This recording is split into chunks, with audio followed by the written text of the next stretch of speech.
Hello, good afternoon. How is it going? Welcome on in. If you're new here, I'm Jamila Evans. It is nice to have you. I am a salon owner, a twin mom, a licensed cosmetologist. I teach curl education, but on this channel, we also talk about mental health, okay? So if you don't know, if you are new here, I adult with ADHD, and child, it has been a situation, okay? So each and every day, we are battling and dealing with the struggles of ADHD unmedicated. And I highlight unmedicated because I got diagnosed in my 30s, which is very common for a lot of women. Most women go undiagnosed because it shows differently in little boys than it does in little girls. So for the majority of my life, almost all of my life, except for 90 days, I have been making it through life, adulting good day, Tracy, without medication. So, what has happened through having ADHD is that oftentimes many things I have inattentive types. So there's 3 types, but I have inattentive types. So essentially, chat, if it's got too many tasks, if it's something that I want to do, then I'm not going to do it. And so a byproduct of that is a sense of shame, okay? Because you aren't showing up how you could or should, and you are supposed to be doing certain things, and that you are supposed to be handling things a certain way, but you just don't have the tools. And until you get diagnosed, until you better understand what ADHD is and how it presents in your life, that shame will keep on being a thing. So today we want to talk about shame. We want to talk about the ways that ADHD brings shame about, because most things go unhandled and build up, and then an anthill turns into a mountain, and then over time you just literally don't know how to get out of the bag, right? Um, and so I'm going to be talking about the ways in which I got out of it, things that you may be able to try, and lastly, what it looks like when you get onto the other side of it. So really quickly, I wrote down a definition, okay? I took some notes today. I do want to start coming on here and having more conversations that are more put together and more streamlined. If you know anything about the neurodivergent brain, especially mine, I, of course, can ramble and be all over the place. And I know that for people who may not be neurodivergent, that it may be hard to follow. And then also, I just want to make better points, okay? Like just get straight to the point. So really quickly, shame is a painful feeling of, and I underline these words, humiliation or distress caused by the consciousness of wrong or foolish behavior. And I underline foolish, okay? Oh, child, sometimes we choose to do foolish things, right? And in the moment where, it's just like, should I do this right now or should I not? And we choose to do the foolish thing.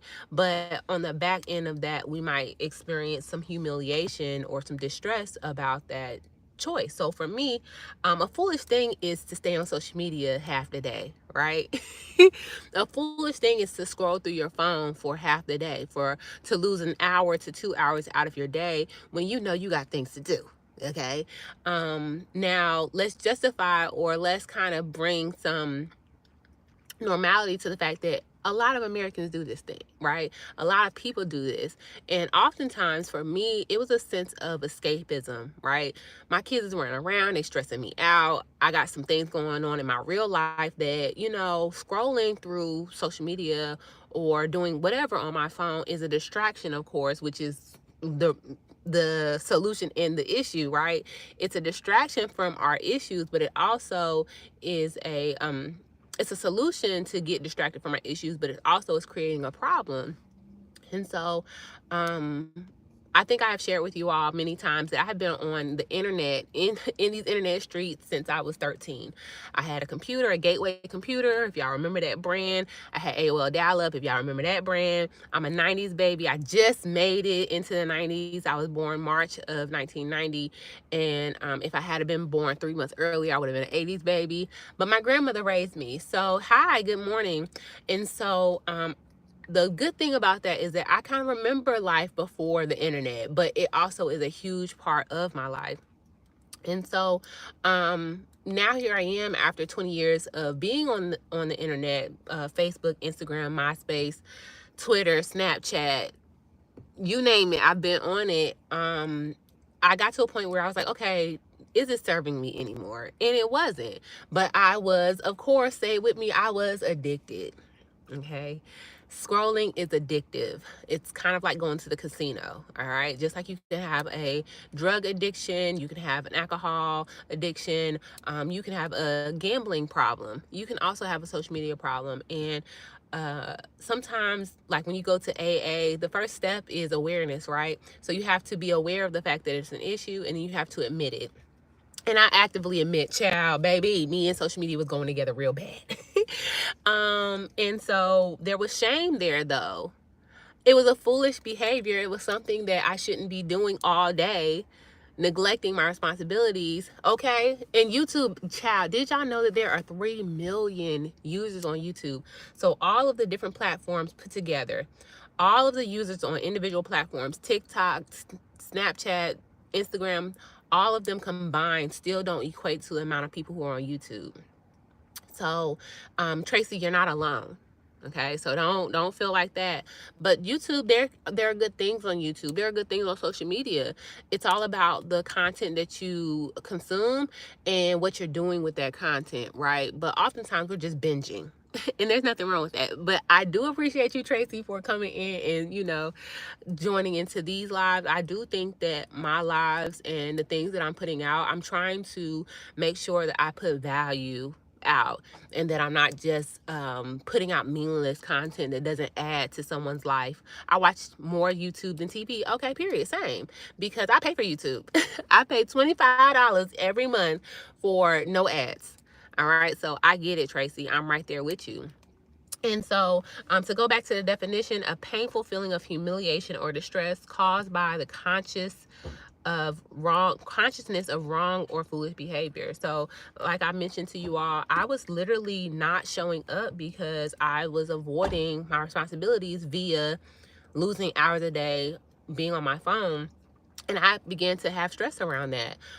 Stress and shame. So the distress and humiliation of my foolish behavior. And I still was in it, though. I still was okay with being addicted. I still love my drug, if you will. I still was getting high off of it, if you will.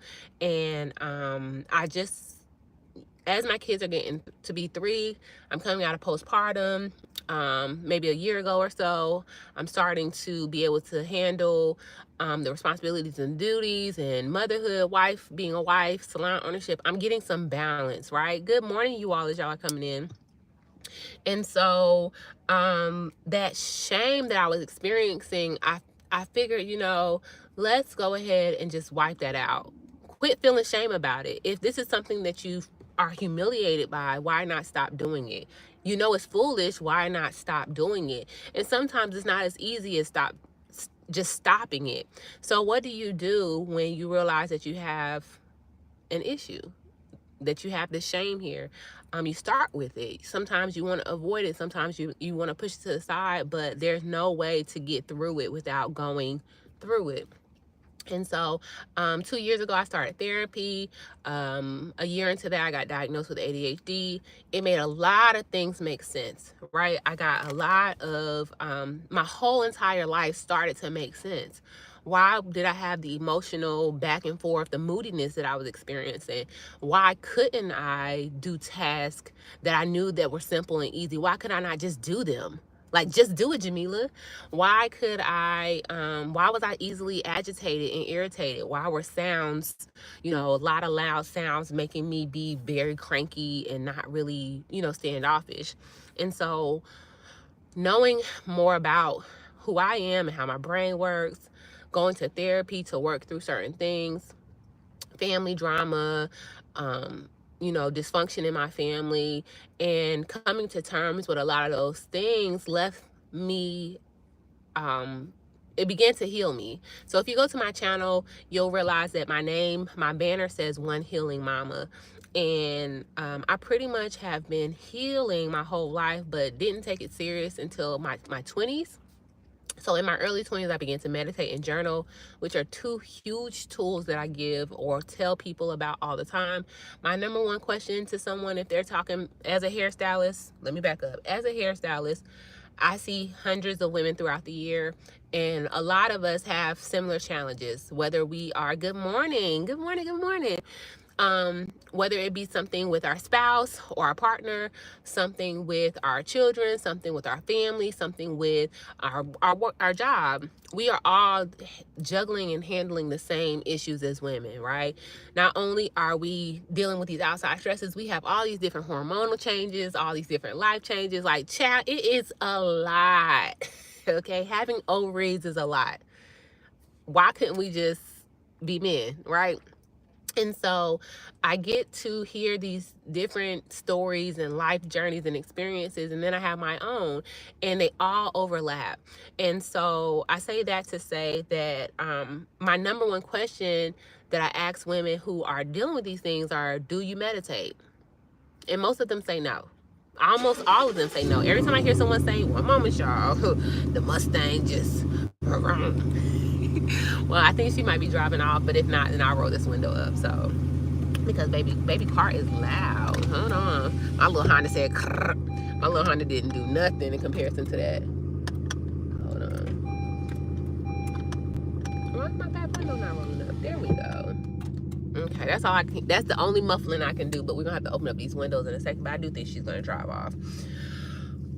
Most of them don't meditate. Most of them have excuses about, and let me not use the word excuses because excuses give shame, right?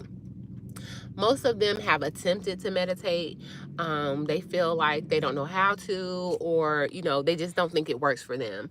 And then my next question to them is, do you journal? Okay, you don't know how to meditate, but I know you know how to write, girl. I know you know how to pick up a piece of paper and a notebook. Okay, Ebony, chill out, girl. She making a whole lot of noise. I was trying to make sure that our room was y'all could hear me. A lot of people have excuses about the meditation, but what can you say about this? We've been doing this since grade school, right? So it's so interesting because in my 20s, when I started meditating and I've been journaling, I think I told you all I've been loving journaling or diary since grade school, when I was in elementary school, when I would go to the book fair. So I've been using a diary or journaling since elementary, and then I started meditating in my 20s. So when I began to meditate in my 20s, my good friends were going through their own life challenges. We were all coming into womanhood, right? We were in college and so on and so forth. And at the time, one of my good friends was experiencing her own, levels of mental challenges. And I kept on trying to give her these tools and resources. And I just felt like, and I think that was one of my first lessons about learning to help others who help themselves, or understanding that I can't help everybody. And I remember when it came to, and if she's watching this, this is just a truth of mine. It's an experience that I had. I felt like I was dragging her through the mud. I felt like I was like, come on, girl, like, come with me, you can do it. Because I knew how amazing she was. I knew how brilliant she was. I knew how beautiful she was. And I was like, girl, why are you staying in this spot? Like, why are you getting stuck here? Journal, write it out, get it out. You can't just harbor that inside of you. Meditate, get peace of mind, like get clarity, get some understanding. Girl, talk to God, talk to whoever. Which was so interesting to me because this person is religious. And so if religion isn't helping you, or if you're like, how do we get out of this? And so I was dragging her. I was trying to drag her to get across the line of graduation, and it never happened. And at the time, I really felt like, oh man, this friend is ruining her life. Like, what is going to happen after? If she doesn't graduate, then what? Fortunately, that's the amazing thing about time, and just seeing, because she is doing really well for herself. But at the time, I remember dragging her through the mud. And by dragging her through the mud, I was slowing myself down too. But I feel like I really genuinely, that's my sister, right? And so I couldn't I couldn't just go without her. And I say all that to say that journaling and meditation has always helped me. And so when we talk about shame and starting with the shame, how do you get out of that space? Start with journaling, meditating, seek therapy if you need to. I highly recommend everybody have a therapist. So it's not about what you've gone through, it's about just being a better rounded human being. Being able to be in tune with your emotions and understand what's going on. And life is not easy, okay? We are not meant to be working 9 to 5s and paying bills. So there is stress to just with that, right? We are meant to just be out here being our best selves. And unfortunately, we live in a what's the word, a capitalistic, world. So we have to get with it, okay? And so through therapy, through self-reflection, journaling, and meditation, um I said, okay, Jamila, you are the weakest link in your family. When I say my family, my household, behind my husband, behind my kids, I am the reason that I am holding my family back. We could be reaching higher heights. We could be having more ease and more flow in our household if I wasn't stuck in the mud. So now here I am in the mud. Child, would you look at that? Okay. And so I don't want my husband to feel like he's dragging me through the mud, because I know what that feels like, right? And there was shame behind that, because I really just wanted to produce. I really just wanted to keep up with my responsibilities and my tasks. And now that I know what postpartum is and I know what ADHD looks like in women, I can give myself a little bit of grace. I can forgive myself. I can understand that even though those were the days of yesterday, today is a new day. Today is a new moment. Today I get the chance to focus on the things I can't control and release the things that I can't. So really quickly, I just wanted to make sure I'm staying on track. Really quickly, one moment. So for some people, and it could be as easy as not cleaning your house. You don't want nobody to come over your house because you know your house is in shambles. That's shame. Your car, you can't have nobody ride with you. You got too much stuff. I just left the car wash. Okay, it's still a lot of stuff in here, but underneath the stuff, oh, it's vacuum. On the outside, the baby is shining. Okay, so I reduced my level of shame and stress about a foolish behavior of not cleaning my car, or the consciousness of doing wrong by not cleaning my car. I don't have any shame about that. So if somebody get my car, I'm just like, girl, forget this stuff, girl. Don't worry about it. Just go ahead and sit on down, because the seat underneath, she vacuumed, okay? And so a quick question that Google popped up. So when you go on Google, and I'll read these messages in a second. When you go on Google, you'll type in something. So all I typed in was the definition of shame, so I could start off today's live. And of course, underneath there's like a list of drop down questions. And one of the questions I found very interesting was, what's the difference between guilt and shame? And if you're in the chat and if you're watching this, I would love to know what you think the difference in guilt and shame is, or what you feel like the difference is. So we'll talk about that in a second. And then just really quickly, if you are into the tie between your mind and your body and just overall health, shame actually lives in a certain part of your body. Certain things live in different areas of our body. So stress can live in your head and your heart, right? Stress could really affect your heart and how you function, right? It could kill you. Stress is something serious, but shame is serious too, because it can lead to distress, right? It's a part of the definition. And so I thought it was very interesting that the shame is held in the limbic system. The limbic, thank you so much. The limbic system is the emotional center of the brain. And so that distress and that, it's just a sense of guilt, right? Not a sense of guilt, excuse me. It's a negative emotion about yourself. It's a negative self-identity. And so if you're feeling negative about yourself, and the Lord knows if you got some self-esteem issues or something like that, or the world is telling you that you're not beautiful because you're brown and got, curly hair, like, how do you move forward from that? So let's read these comments, and then we'll come back around to what y'all feel like the difference between guilt and shame is. Good morning, Elvira. A lot of people go through this but have never been diagnosed. if I had not advocated for myself, I still would be undiagnosed. I would have continued to research ADHD, but the diagnosis, honestly, if you think you got it, move around like you think you got, like you have it, because the only thing that the diagnosis is going to allow you to do is to seek getting medication from a psychiatrist. So you're amazing. Thank you, David. And then shame is like the replay. I like that.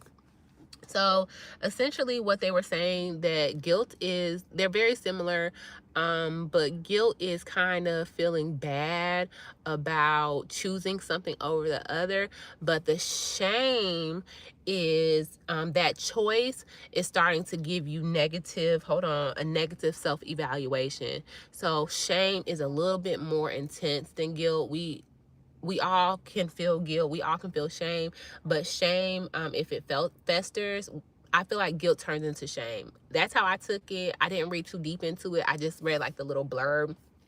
Thank you so much.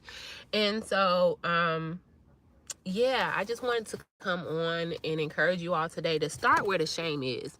It may feel so challenging, it may feel like, girl, like it sounds easier said than done, but if you attack it and then you get rid of it, then what's left, right? And then also being on the other side of shame, because a part of my shame that, and we talked about the shame that I had as far as not taking on certain responsibilities, that also looks like me getting my finances in order. Okay, a lot of Americans don't have their finances in order. I think that the stat goes like less than 80 or 90% of people can go and pull out $500 right now. That isn't my scenario. More so, my scenario is the fact that I'm a business owner and I should have certain systems and structures in place, right? And having a degree in business, child, I should be even not just a business degree, an accounting degree, right? So I have intense shame about the fact that I have been trained, I have learned, I know things about business that some people don't get, because an accounting degree is a really challenging degree to get, if I must say so. And so the reason I became a hairstylist is because, child, I don't want to be nobody's accountant. I got into those 300, 400 level classes and realized that even though I can do these things, even though my brain can get to the solutions in these problems, it is not how my brain works easily. It's very tedious, it's very organized, it's very structured, and my brain on normal basis does not work that way. And so, thank you so much, Tracy. Tracy told me to check out Dave Ramsey's Money Management. I have watched so much Dave Ramsey, it don't make no sense. Yeah, I get it. So I'm working with us. So really quickly, Tracy, and for everybody else watching, the shame that I was experiencing around my financial decisions and the chaos and the mess that I had created being in business for the past 11 years, and just kind of sweeping a lot of things under the rug because I have inattentive type ADHD. My husband was starting to be like, all right now, sis. So here I am. I have all these things going on. I'm in my early 20s, going into my late 20s, and it doesn't really matter much then, right? And so I just kind of didn't pay no mind. And then I got married at like 28, 29. And so everything that I have that's chaotic and disorganized and a mess, my husband is now coming from another country and is realizing what I really got going on. Yeah, I was in Jamaica looking cute, looking fine. Okay, yes, we fell in love, but now we in real life. Now we live together, and now I realize that my wife's brain has led her to have this mess. Okay, my husband could low-key have OCD. My husband is a doer. Okay, he is the most disciplined person that you will ever meet. I'm going to tell you in a second. He is the most disciplined and structured. He eats the same meal every day. He meal preps the same day of the week. He grocery shops the same. Like I could like, what's my husband doing, and tell you what day it is and what time it is. And me, okay? And so 5 years into our marriage, him starting his own business, it's like, what we gonna do? And so there was pressure. I was avoiding, And then it was just like, okay, Jamila, you have got to do something else. You have got to, these things are going to spill over into your children. They were already spilled over into your marriage. Like, come on, girl, like, get it together. And so that is what made me start on this social media detox back in June. I've done it multiple times, but June really changed my life. And then I kind of fell back into old habits. So June, I did a hard reset, right? No social media. Start trying these nootropics called Thesis, really paying attention to my mental health, my brain health, working out, water, diet, all of that. I felt like a brand new person in June. June was amazing.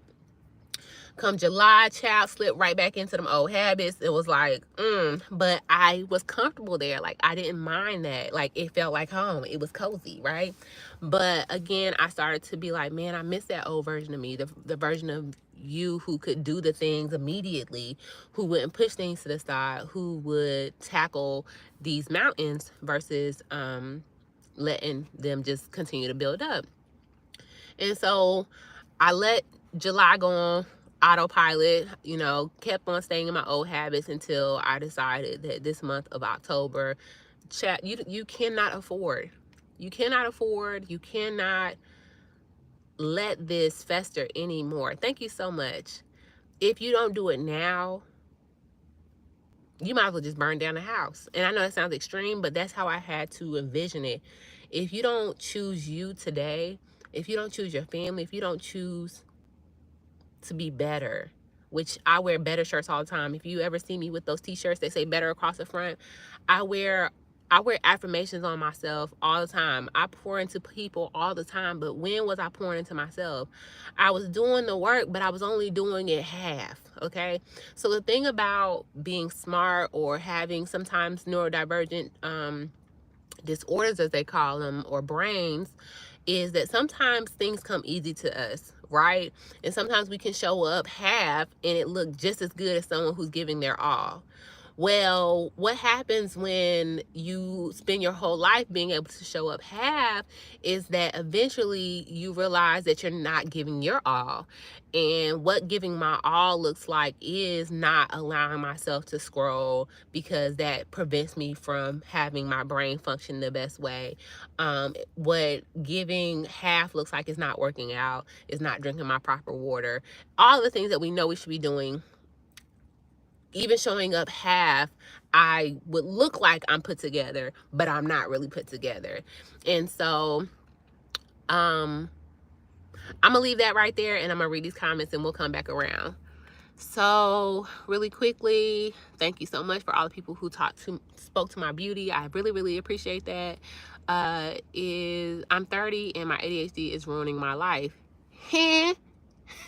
That's all this live is about.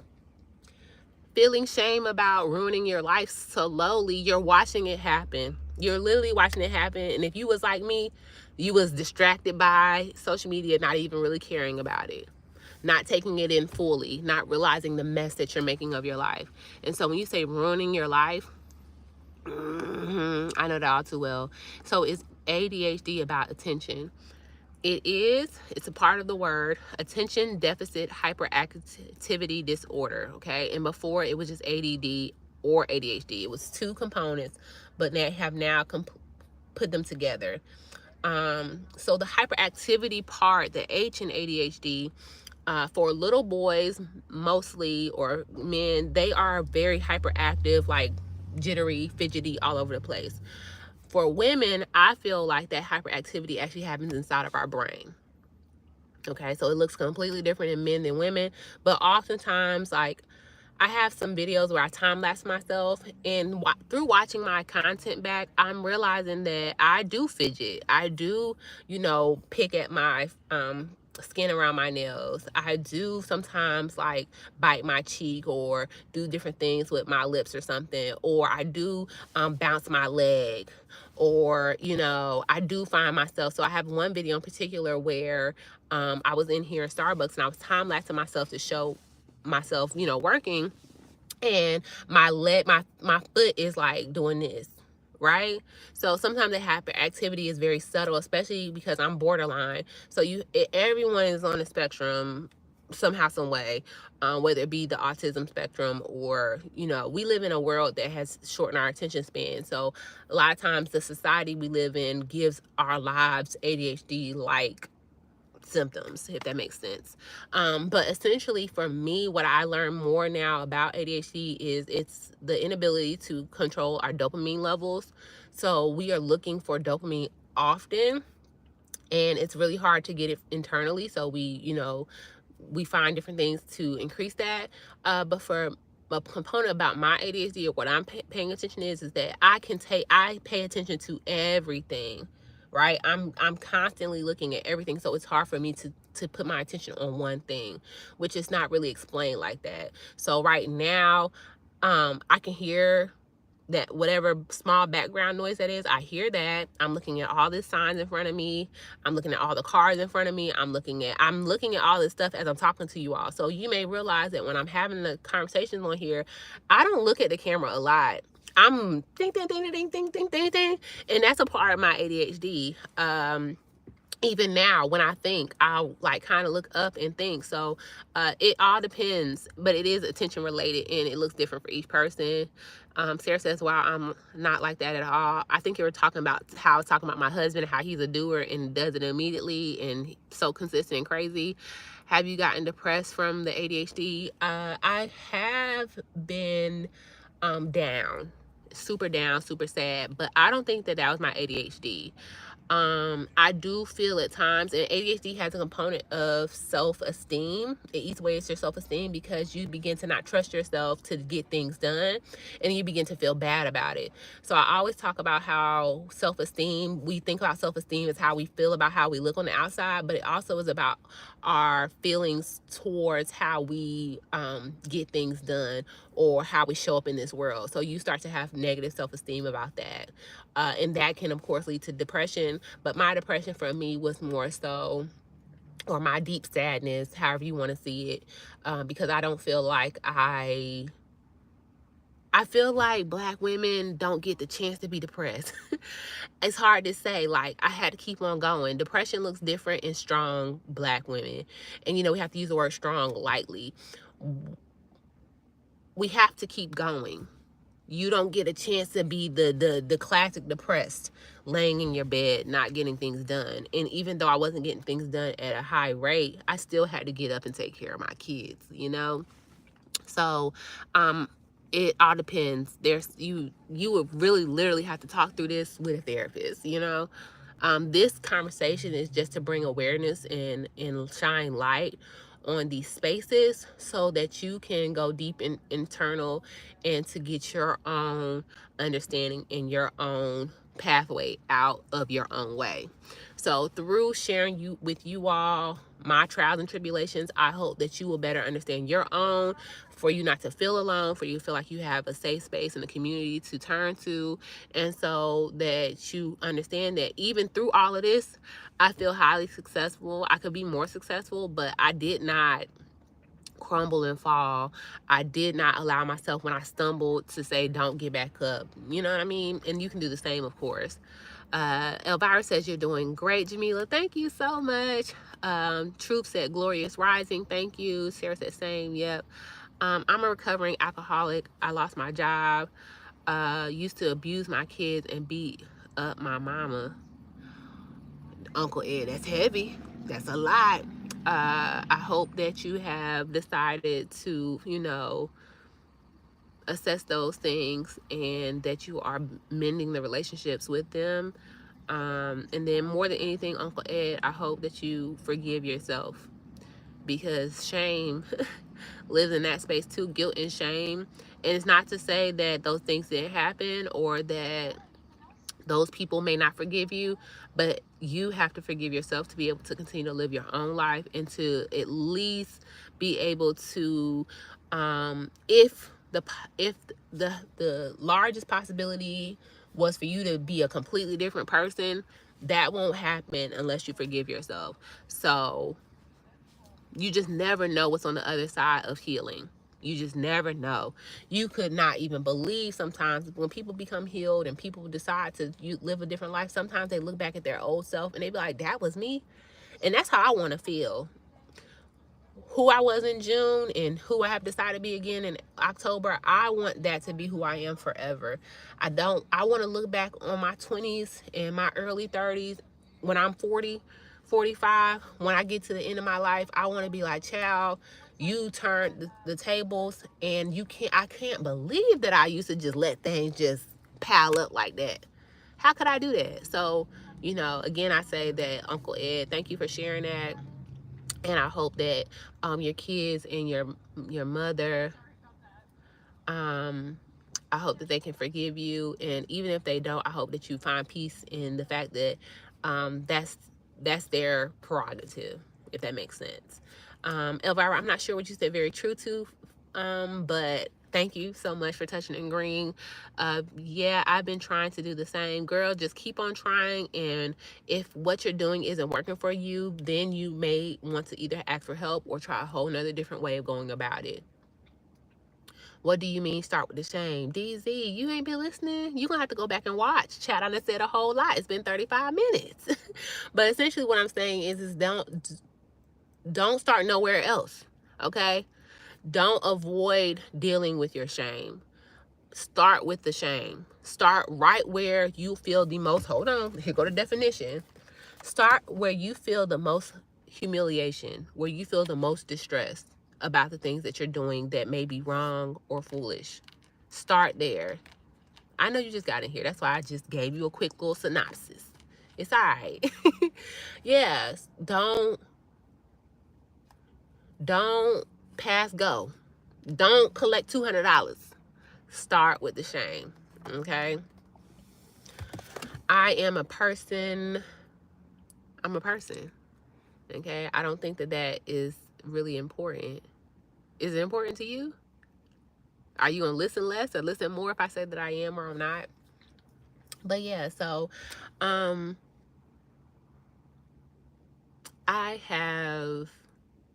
was talking to my dad the other day really quickly.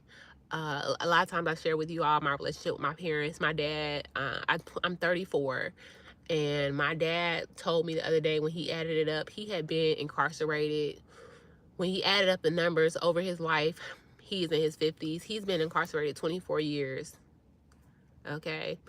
And I was having a conversation with him about some of the things that I experienced because he missed the majority of my life.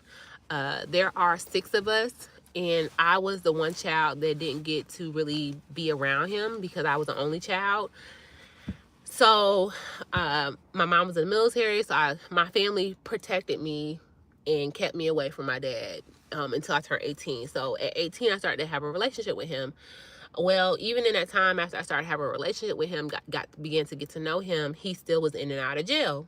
So he missed a lot of stuff in my life. He missed my upbringing, and then he missed a lot of the trials and tribulations and the lessons I had to learn without his guidance, and sometimes without my mom's guidance.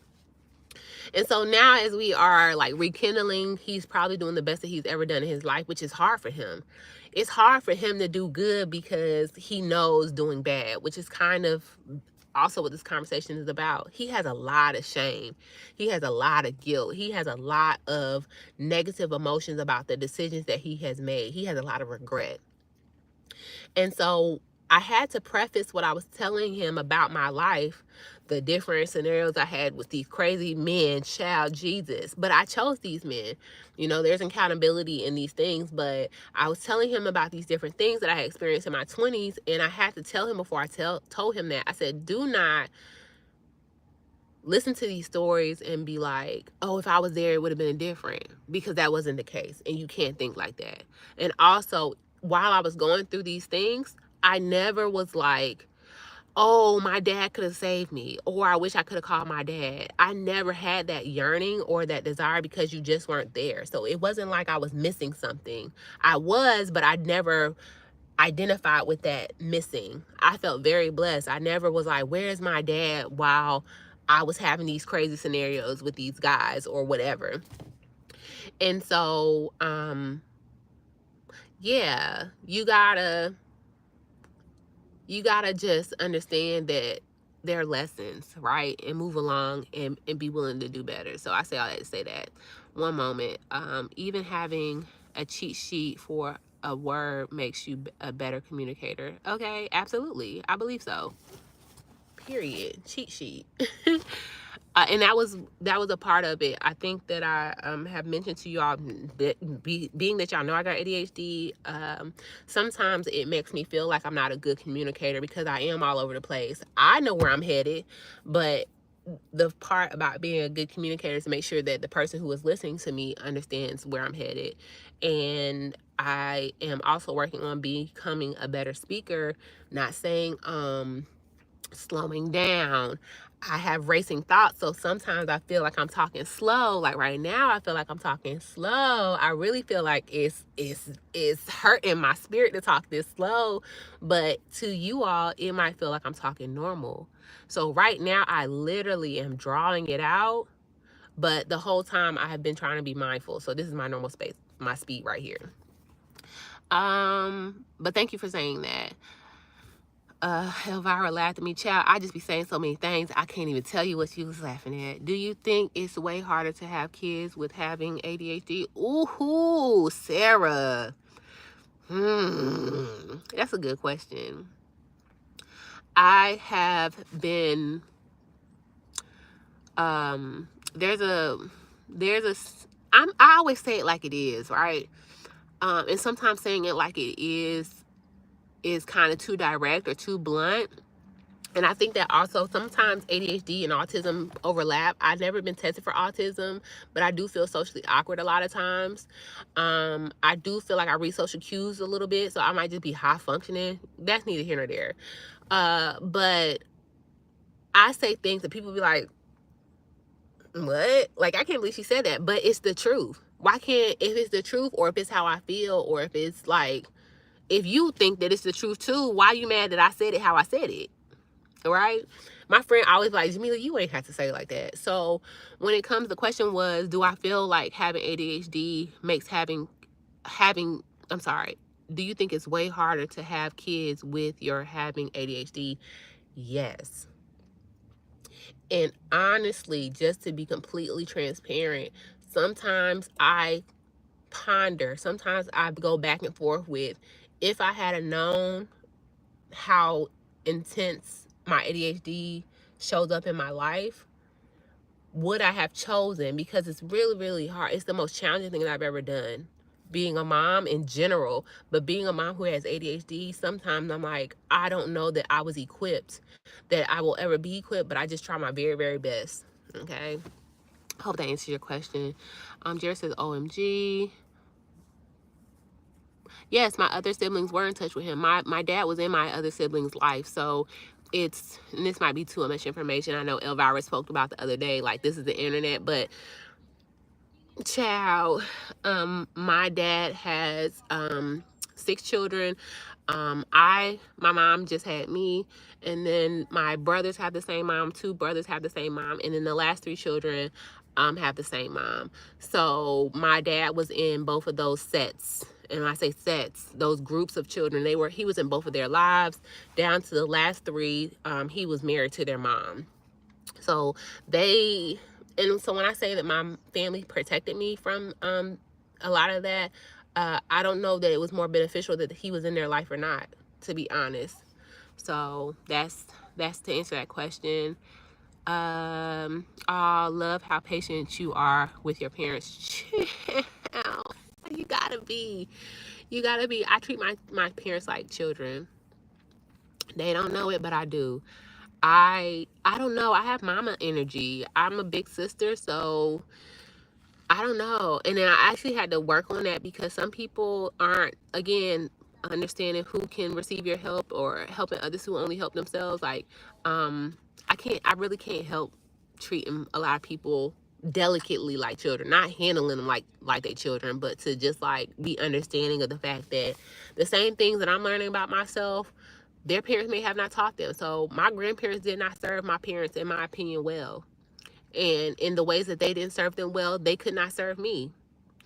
And if I don't have patience with them in those spaces, then I didn't get the understanding myself. So I feel like through therapy that I've had to not only heal myself, heal my mama, and heal the things that my grandmother hasn't healed. I'm a big advocate for that. I feel like I'm the speed bump. I am the hurdle in my family, in my lineage. So if sometimes when I feel like, man, this is a lot on my shoulders, or this is a lot of weight, I understand my role. And it goes back to a meditation where a affirmation, a mantra that says, I'm small. I am like, in the grand scheme of things, I'm an ant. And I don't think that my journey and my story is any more significant than the next person's story. I just understand that I'm just playing my role. If I just came onto this earth to do the things and to talk to you all and to do the hard things, um, if it's to just carry that weight so that the rest, like, if there's a line, y'all know in algebra, they had that point. There's a point. I'm the point. And then the line, it'll go off this way. That's all my people before me. That's all my ancestors, my mom, my grandmother. My great-grandmother's still alive. She's 90. And further up, my great-grandmother, my great-great-grandmother, Maggie, on. I don't know anyone past Maggie. But if all of the women and people, men in my family before me came and got me to this point where I can live the life that I'm living, then I'm willing to do in my lifetime what I can do at this point to make sure that the line that goes this way and has an arrow that goes into infinity, that my children, their children, like, they tell us that our counterparts, when they build businesses, that they make it so that their children's children don't have to worry about anything.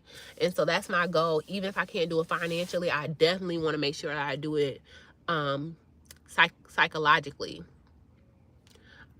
Whatever shackles, for lack of a better word, whatever psychological warfare that has been, designed to make sure that people who look like me stay in shackles, I am doing whatever it takes to make sure that that is not the case. So I hope that that makes sense. I hate talking like that because sometimes I get a little too deep, a little too woo-woo, but that's internally how I think all the time in the autopilot, the program that runs on autopilot for me. So when stuff gets too hard or I'm crying, I'm having an emotional breakdown, I just be like, child, you just doing what you just on the mission. You just on your purpose. A learning curve is a learning curve. True, understood, but you're a natural storyteller. Thanks. I do feel that way. My dad, oh, child, that's my daddy problem. He got the gift of gab. And child, they often say that people with ADHD, when they're in grade school, especially little girls, that they oftentimes get on their progress reports, they'll get A's and B's, but the progress report, especially in elementary school, it'll be like talks a lot or has trouble staying quiet. So, and then there's a meme that was going around, like, those little girls who talk too much in class, those are the ones who go on to be lawyers or Oprah, or, you know what I mean? They go on to have these different positions, talk show host, podcast, yada, yada, yada, politician. Hold on. What do you think are some of the main complications that having ADHD affects someone's life? Decision making, and that's everything. Decision making, what's the word? Executive dysfunction. So you have a hard time choosing what to do first. So prioritizing, organization, getting started, taking action. That's just the start. Okay, those are the doing portions of ADHD, but then you also have the emotional portion of it. You deal with a lot of emotional dysregulation, being extremely moody, being easy to irritate, feeling things deeper, taking longer to get over stuff. Who child? I could go on. That's just scratching the surface. But it is the people who experience you, if they don't know that you have ADHD, they just probably be like, what in the world is wrong with this person? Or what's going on with them? Let's not say wrong, because that's a negative connotation. What's for breakfast this morning? I had a sausage biscuit from the good old Donald's. Okay, also your hands could talk fast while your mouth is talking. Child, I move my hands often. Even now I'm playing with my necklace, so I'm always fidgeting somehow, some way. Whether it be with my ring, picking at my fingers. Love your hair. Thank you so much. If you have natural hair, go and watch the playlist on my channel called Curl Care Made Simple. I'm a curl educator, so if you need curl care information, that I'm the girl. We're just talking about mental health today. And there goes the trolls. Gotta go. Goodbye. I think children have a natural sense of ADHD in the hyper fashion. Oh, in the hyper everywhere all at once energy of a child. That's where I think a parent's having ADHD is a unique, if not temporary, bond, mindset, attitude. I appreciate that perspective, Jared. And thank you for contributing to the conversation today.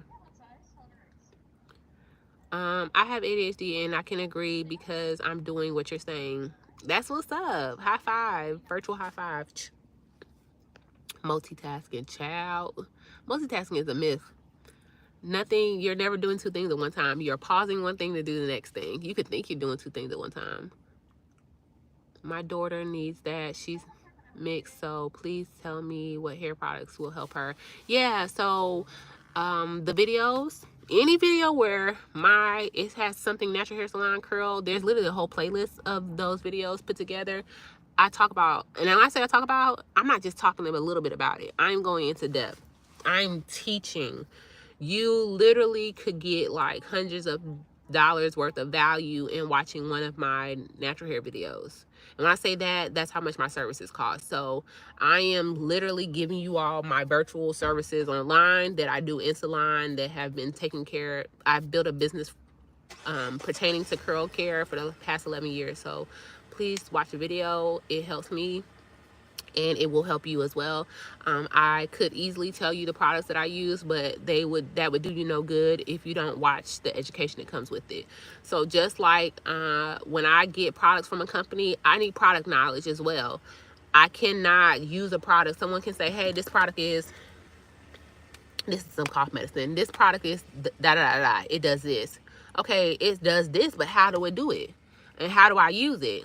And so that's what I talk about in the videos. And I definitely wish and hope that you will watch at least one full one.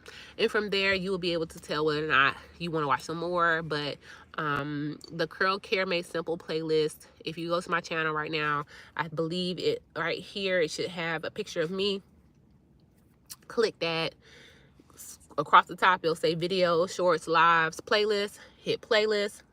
And then my public playlist, there'll be 4 of them, and one is called Curl Care Made Simple. The picture is orange. It says Watch Day with a Pro. It's me with my short hair. My hair is like half the length of this, not a fourth of the length of this. And in that video, I talk about the 5 steps of curl care, and there are products linked there, but that video is about 1.5 years old or so. So that will tell you the foundation and outline, but if you watch some of the newer videos, that will tell you the products I'm using currently. I hope that helps. Okay, thanks, love, because she keeps cutting her hair, and I can't wait to see those curls again. But maybe she likes short hair. That might also be a thing. I love that sentiment. You need to know why you're using stuff. Hello, kudos to you. Thank you. My daughter has curly hair. I'm subscribing. Thank you, KRZ Dog Life. I appreciate that. Every subscriber counts. And so we just to update you all, a little housekeeping. Let me conclude the conversation about starting with shame. I hope that if you're coming in right now and you wanted to know more about that particular topic, that you go back and watch the first 50 minutes of this. It was really, really good. We had a really great conversation about shame and how ADHD creates chaos in your life that you may have shame about, but the only way to get through it is to start with it. Don't pass go. Don't collect $200 like Monopoly. Go ahead and just start with the shame, okay? Go head first into it and don't feel no type of way about it, because on the other side of shame is freedom. And so to get into the housekeeping, we just recently hit 2,000 subscribers last Thursday. Thank you all for all the subscribers and the love. We are currently, our next goal is to get to 3,000 watch hours. Okay, we are about 600 watch hours away from that. What that's going to allow me to do for you all and for myself is to put the shop underneath the video. So a lot of times y'all ask me, just like Mrs. None of Your Business, just like she just asked what products I'm using, those products will literally be able to be listed underneath our video so that you can get easier access to them. And we also will be able to do membership access as well. So that is our next goal. And so watching videos help with that, and watching them in their entirety. Even if for some reason you are not able to watch in its entirety, put it on ×2 speed and just listen to it real quick, okay? Thank you in advance. And then lastly, on this channel, not only do I talk about mental health, which is what we talked about today, brain health, we also talk about healthy hair and curl care.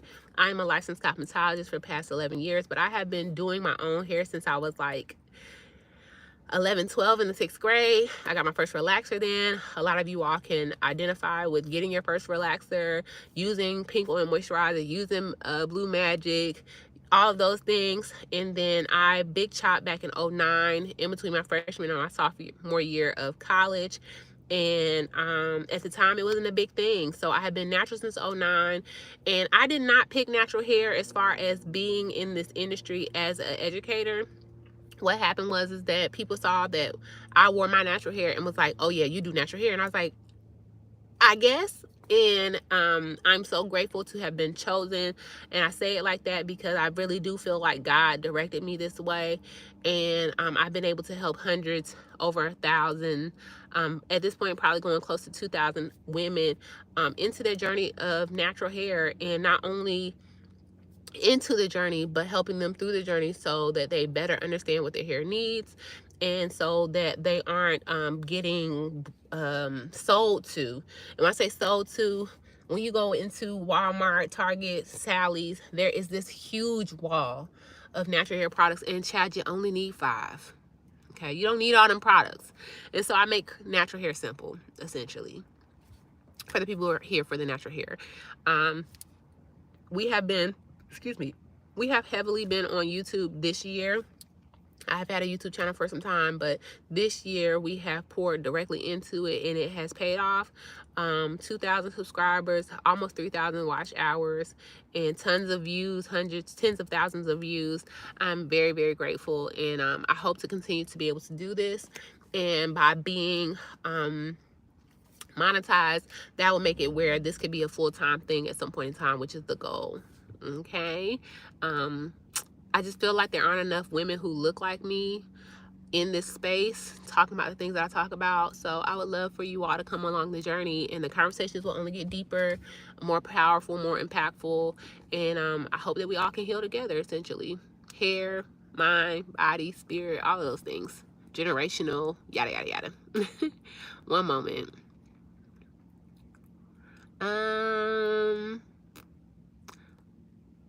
I'm happy to have met you today. I'm listening and I subscribe. Thank you, Jared. Come on. See you soon. See you soon. I'm subscribed. I'm going to tell my daughter about you. Please do. Thank you. I subscribe to you as well. I love listening to you talk about ADHD. I can relate a lot. Girl, if someone had this conversation with me in my early 20s, I would have literally saved myself so much time and been so much more aware and seen. And it's something about being seen. It's something about feeling like you're understood, because being neurodivergent in a world that wasn't built for you is, it's kind of it can make you feel like you're not all together. But at the end of the day, it's just how my brain works, you know? And there's beautiful things about the way my brain works also. And yours too. She's positive and her energy is everything. Hey, thanks. I try. Good afternoon from Scotland. Shout out to Scotland. I love you too for that. The international love is crazy. I have ADHD, retired at 28. That's what's up. Period. Love you, sister. Love you, author. Thanks. Amen, girl.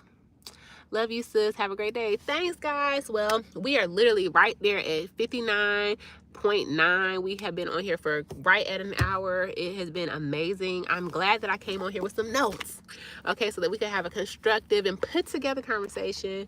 I almost thought about not coming on here today because I was on here yesterday, but I think I'm going to start coming on here every day, Monday through Wednesday.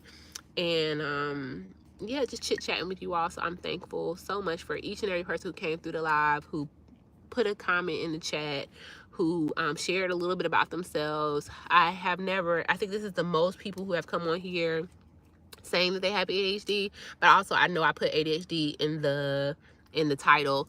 One moment, someone says, I'm 64 and I have ADD. Margaret, what does that look like for you? How has it been? Because I'm only 34, so I got a lot of life to live to get to 64, and I'm just curious to know, child, because it's been a situation.